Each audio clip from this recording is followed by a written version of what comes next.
History of Role-Playing Games in 101 Objects, Chapter 3, Competition. In Chapter 2 you saw how Dungeons & Dragons became the first commercially published role-playing game, developed by Gary Gygax and Dave Arneson. In this chapter we're going to, which will hopefully be a bit of a shorter chapter than last time, we're going to look at some of the early rivals to Dungeons & Dragons, the other new role-playing games that came out in the 1970s. And there's a few of them, but we're going to look at really the more important ones that came out first. There is some debate as to what the second ever role-playing game was.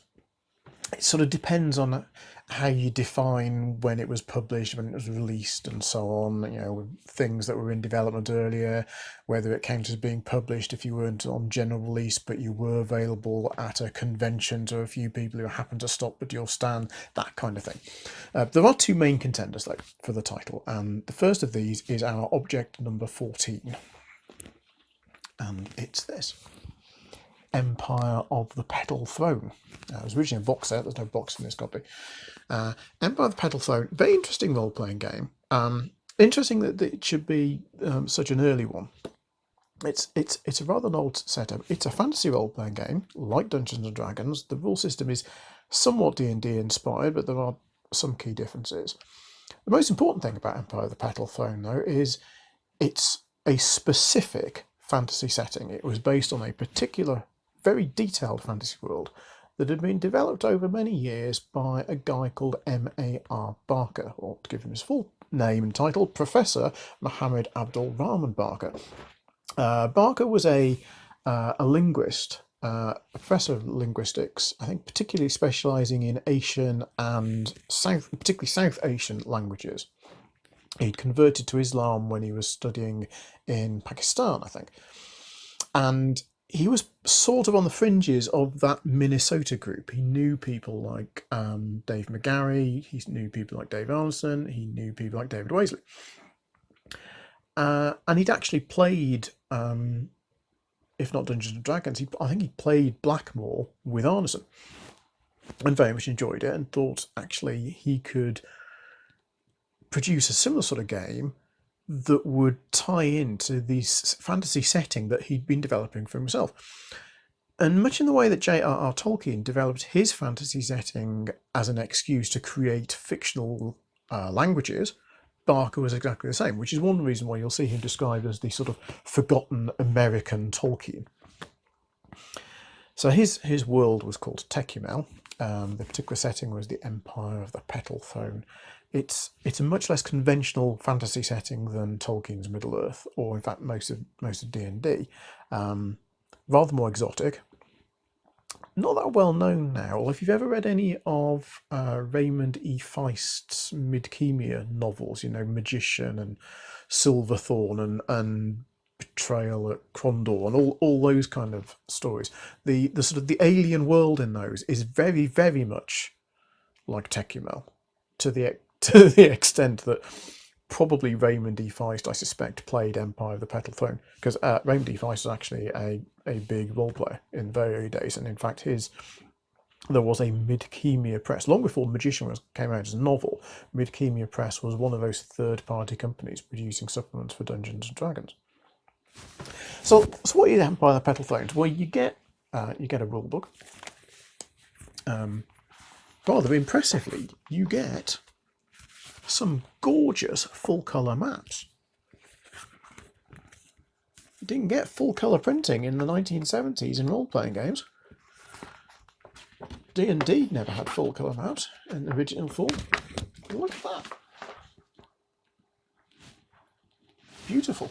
I think this is actually a first printing copy, or possibly a second printing. Check the website. This copy is actually for sale on the website. So you get some of these maps, a detailed rulebook with all sorts of stuff. The fact that this is on the first page gives you some idea of what Rahman's what M.A.R. Barker's real interest really were. It was all about the setting.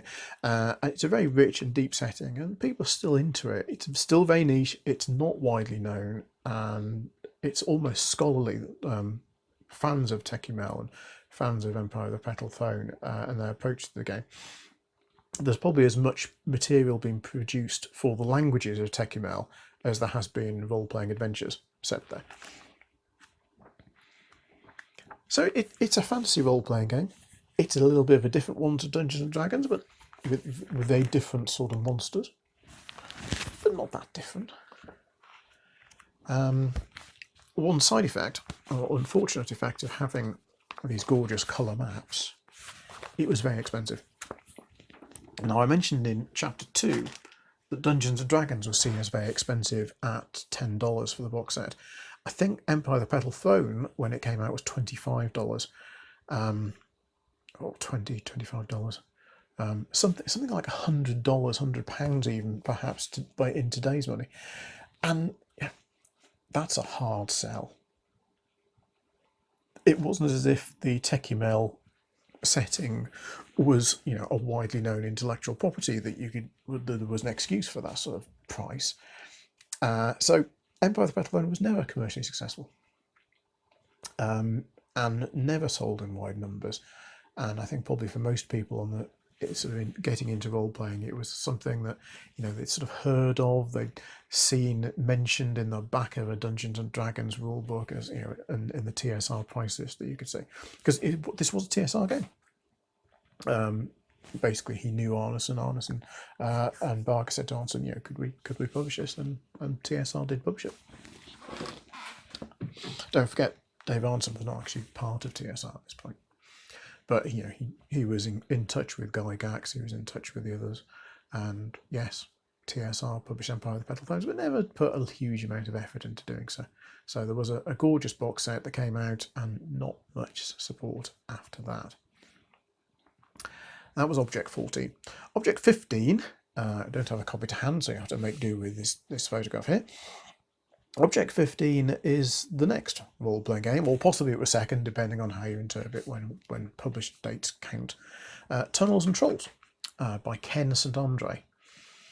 And Tunnels and Trolls, it's fair to say, wasn't hugely innovative. It's essentially a dungeon, as you might guess from the title. It's a sort of a Dungeons and Dragons rip-off.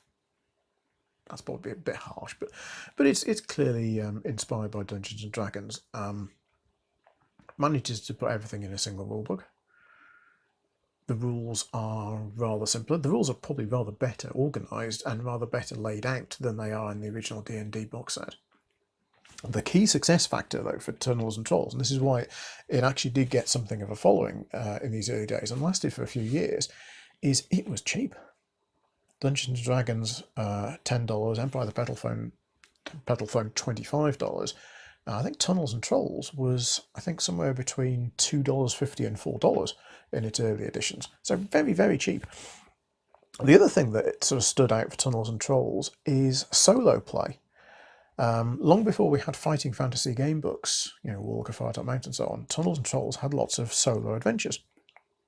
So you'd get the Tunnels and Trolls rulebook, and you'd get a published solo adventure, and you're on your own with nobody else to play proper role-playing game with, but you can do a pretty decent solo adventure on your own, and some of these solo adventures are really quite good. Classic titles like Captif d'Ivoire and Buffalo Castle. It's a great name for an adventure, that Buffalo Castle. And Tunnels and Trolls actually stuck around for a bit and was pretty successful as a good alternative for people who wanted to play Dungeons and Dragons but either didn't have the money or didn't have enough friends who also wanted to play with them. So that's Tunnels and Trolls. That's object number 15. It's fair to say, though, that they're both fantasy role-playing games. Neither of them ever really became a good rival to Dungeons and Dragons.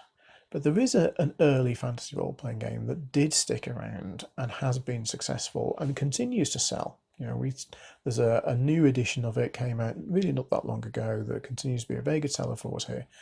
And that is RuneQuest. This is a second printing of the rulebook. You can tell it's an early printing, incidentally, because put that up to the camera. You see the Chaosium logo says The Chaosium, not Chaosium Inc. The Chaosium. Now, RuneQuest the game was actually developed by Steve Perrin and Ray Turney. But rather like Empire of the Petal Throne, it was based around a particular existing fantasy setting, a fantasy setting that had been developed by a guy called Greg Stafford. Stafford had been developing his fantasy setting, Glorantha, for many years, not really with gaming in mind, originally just to amuse himself. Had written some stories in it, had created a board game. It later became Dragon Pass. In its original form, it was Red something White Moon. I forget the original title of it now. And he'd formed a company called The Chaosium or a business called The Chaosium, later incorporated as Chaosium Inc., to publish this board game. And when role-playing games came out, he figured, well, actually, a role-playing game set in Glorantha would be a pretty good idea, and essentially got some people to create one. They didn't do a very good job of it, so he got some different people to do it, and that was when Steve Perrin and Ray Turney came in. And RuneQuest is quite innovative in its rules. Whereas Tunnels and Trolls and Empire of the Petal Throne are clearly very derivative of Dungeons and Dragons, RuneQuest does different things. For a start, there's no character classes. Secondly, character skills are rather more the fundamental thing. Thirdly, rather than a D20 based system, it uses a D100, and for the most part, to measure your success at a task, you roll D100 under your skill. That rule system, Chaosium called basic role-playing, and the intention was that they were going to use basic role-playing for a whole bunch of different role-playing games, of which RuneQuest was the first. And you didn't have to play RuneQuest in Glorantha. In the early days, in fact, it's the relationship between RuneQuest and Glorantha is probably a little bit looser. Pretty soon, though, people sort of who were buying RuneQuest thought that the Glorantha bit was actually one of the best bits, so they stuck with it.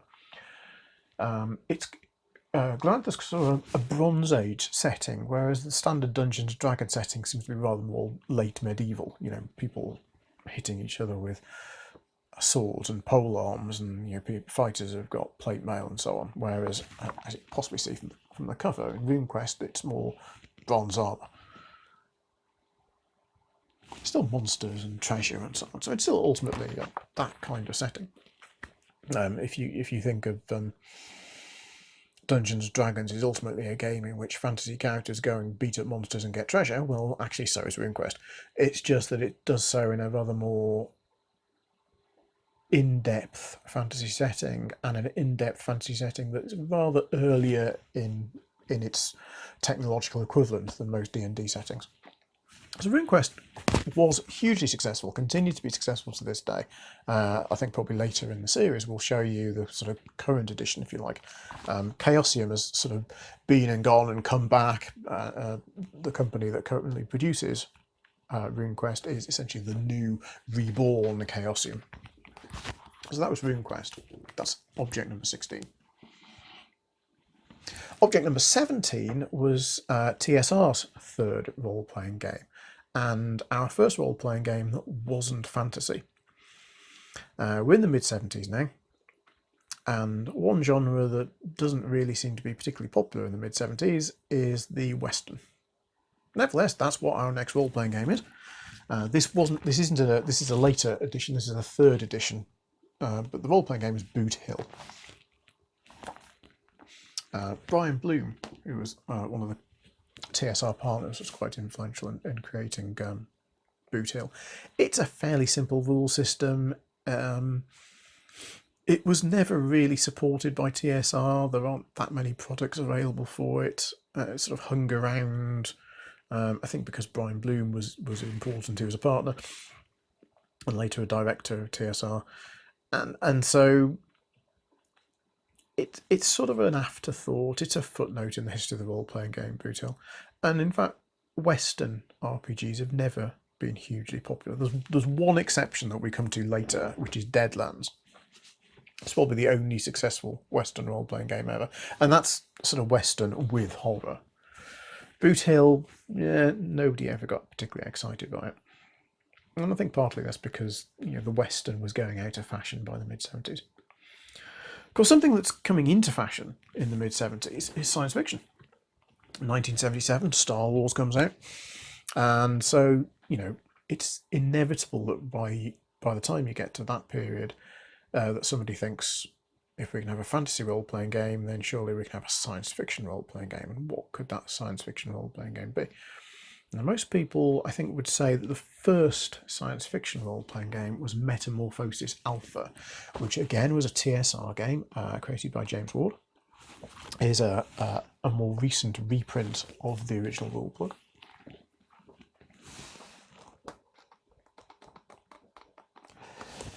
If you're thinking Metamorphosis Alpha would be a Star Wars kind of setting, you'd be completely wrong. Not at all like that. It's a setting where there is a huge generation ship, and the inhabitants of the generation ship have sort of forgotten that they're on a spaceship almost. So essentially, it becomes more of a fantasy role-playing game. It just happens to be on a spaceship.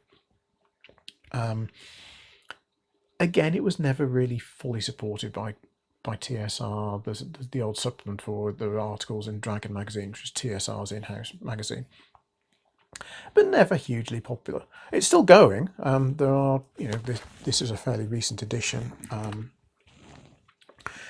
but it's always been a niche game. Metamorphosis Alpha was never a huge seller, and it was certainly not the game to take advantage of the huge wave of enthusiasm for science fiction that came about in the wake of Star Wars. Neither was TSR's next science fiction game, Gamma World. I think this is actually a first edition Gamma World. Really nice condition too. This is the rulebook. I think it was originally a box set, so this is just the rulebook. Gamma World, again, not a Star Wars kind of setting. Not Star Wars space opera or anything like that. It's a post-apocalyptic role-playing game. And you think, well, actually that sounds a bit different, a bit innovative, and it probably was. And it was, it did get some support from TSR. There are some decent adventures, and actually the Gary Gygax wrote one or two of them. And his son Luke, I think, was involved in particularly in Gamma World. But again, it's not able to capture that proper space opera vibe that you get from, if you just been to see Star Wars at cinema, come out wanting to play something like that, then Gamma World is not your game. In fact, it probably ends up being quite a bit like D&D post-apocalyptic. Instead of wandering the wilderness killing monsters, you wander the wilderness killing mutants. And instead of going into ruined castles, you go into ruined buildings, and it doesn't actually feel as science fiction as it could be, I think. It did stay around for a few editions. I think it gets as far as 4th edition, Gamma World. Again, never really that popular. In fact, there wasn't really a successful science fiction role-playing game until the next one. This is object number 19. Object number 20 is our first proper successful science fiction role-playing game, and it's this. And this is a 1st edition set from my own personal collection. Traveller. Classic Traveller box set. And you've got very similar format to original Dungeons & Dragons in that you've got this size box, like a nicer box than the wood grain, and inside, if we open up the box,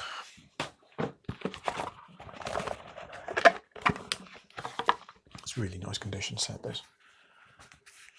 3 books, Characters and Combat, Starships, Worlds and Adventure. So sort of broadly equivalent to the 3 books in the original D&D set, and that's probably deliberate. Well, this really nice, I think, sort of black and red colour scheme that's continued in Traveller. A lot of later editions of Traveller sort of gone back to this. And Traveller can be the Star Wars game that you want. You've come out of the cinema, you're all sort of excited, you want to have a game that's got, flying around in spaceships, that's got people shooting guns at each other, and Traveller can do that. And it was apparently inspired to some extent by Mark Miller and Lauren Wiseman. Mark Miller was the creator, and Lauren Wiseman worked closely with him at GDW, which was a wargames company for the most part. They went to see Star Wars together, and on the way back they thought we should make a science fiction role-playing game that was a bit like this. It's not really a Star Wars setting by any means, and you don't get Jedi as such in Traveller. it's rather more inspired by pulpy science fiction paperbacks of the 60s and 70s, written by authors like Pal Anderson and Jack Vance. And I suppose there are two typical setups for a Traveller campaign. The first is you're the crew of a free trading starship trying to scratch a living trading amongst the stars. If you think that sounds like the TV series Firefly, then good spot, because I think Joss Whedon, the creator of Firefly, said that he based the series on a role-playing campaign he played in when he was at college. I think probably most people think that was probably Traveller. The second type of typical Traveller campaign is you're all mercenaries for hire, with cool guns, going from planet to planet, killing people. And you can play both. And Traveller started off essentially without a campaign setting. The campaign setting was added in magazines and supplements later on, and works very, very well. And so over the years, Traveller's still going very strong now. Many, many editions later, a very, very detailed science fiction setting that's really its strength as a game. A very different rules system to Dungeons and Dragons. Everything is done with 6-sided dice, and although you will see some people get a bit scared off by Traveller because you can open the rule books and you can see equations and so on. You don't really need that. The equations are for things like how long will it take you to travel from this planet to that planet. But you can just hand wave that and say, oh, it takes you a week. The rule system essentially can be really, really simple. Roll 2 6-sided dice and try and get 8 or more, modified by whatever the referee thinks and whatever modifiers you think you've got. That's about how I run Traveller. Traveller is still my favourite role-playing game, by the way. So probably enough about Traveller. I could talk about Traveller all day, but I'm going to try not to talk about Traveller all day. That was Object 20. Object 21, I think, which will be the last one of this chapter. You'll have to, again, look at the photographs. We don't actually have an old edition of this in stock. And that's our first successful horror role-playing game. And again, this is a game that's still hugely popular today. In fact, would without question now be the second most popular role-playing game if you look at the statistics, after Dungeons and Dragons, and that's Call of Cthulhu. And here we've got an existing intellectual property, which is the Cthulhu mythos works of H.P. Lovecraft, the American horror author from the 20s and 30s, and other authors that wrote in his setting. Strangely, Lovecraft was not famous when Call of Cthulhu came out. It was a niche author known by horror enthusiasts or enthusiasts for weird fiction, but not widely known in the way that nowadays, I think if you, in geek culture, pretty much anybody who's into any kind of geek culture will know of Cthulhu. And that's not the case, and arguably it was the role-playing game that made Lovecraft famous, not the other way around, and that's probably the first time that ever happened. Well, I think certainly the first time that ever happened. So how do you play a typical game of Call of Cthulhu? Well, first off, it uses the basic role-playing mechanics that RuneQuest did. So if you know RuneQuest, the rules are very similar. It's a D100 skills-based system. People have jobs rather than character classes. But anybody can do anything. They just might be differently skilled at it. The typical campaign sees each player character is some sort of investigator, investigating some cosmic horror involving Cthulhuoid monsters, and often cults. Call of Cthulhu is, again, one of my favourite games. I think one of many people's favourite games, and it's particularly successful in long campaigns. In many ways, it shouldn't work as a long campaign game because it's quite deadly. No, in fact, it's very deadly. Characters either die in Call of Cthulhu or they survive and go insane. You don't really succeed in Call of Cthulhu as such. You might save the world, but your character is probably in an asylum by the end of it. But what makes Call of Cthulhu stand out for me is some of the long-form campaigns that were published for it. D&D wasn't doing anything like this. Traveller wasn't really doing anything like this. None of the other role-playing games really. But Call of Cthulhu, from about the early 80s on, had a string of really fantastic long-form campaigns that you would really get into. Huge detail, lots of characterization. The most famous is probably Masks of Nyarlathotep, which was reissued very recently. My second favourite would be Horror on the Orient Express. I mean, how can Horror on the Orient Express not be a cool campaign? If anything, because it gives the GM opportunity to do all sorts of amazing European accents, which I love doing.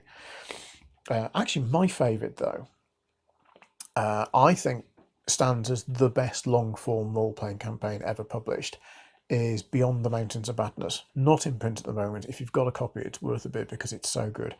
My group, when I ran it for them, absolutely loved it. Very linear campaign, set in the Antarctic, a direct sequel to one of Lovecraft's own stories, At the Mountains of Madness, about an academic expedition to the South Pole, or the Antarctic, that discovers strange things that are possibly not of this world, without giving spoilers away. Hugely, hugely detailed, hugely atmospheric. You'll probably want to play it in a house where the heating's turned off because it works better if everybody's cold. But brilliant system. And Cthulhu has a lot of that, and I think part of Call of Cthulhu's success over the years has been it's positioned itself as a almost like a more intellectual kind of role-playing game. It asks more of its players than, say, Dungeons and Dragons, but it can give back a lot more. In the 70s, early 80s, Dungeons and Dragons is, for many years, is still basically your characters go down into a dungeon, they kill some monsters, they avoid some traps, or don't. They get some treasure, they maybe kill the evil wizard, and they leave, and they level up. And in its storytelling terms, that's not especially sophisticated. Whereas Call of Cthulhu does, I think, aim to tell a sophisticated story in its plots. Anyway, that's enough for Chapter 3, which we're calling Competition. Hopefully you enjoyed that. Link to Chapter 4 right below. See you later.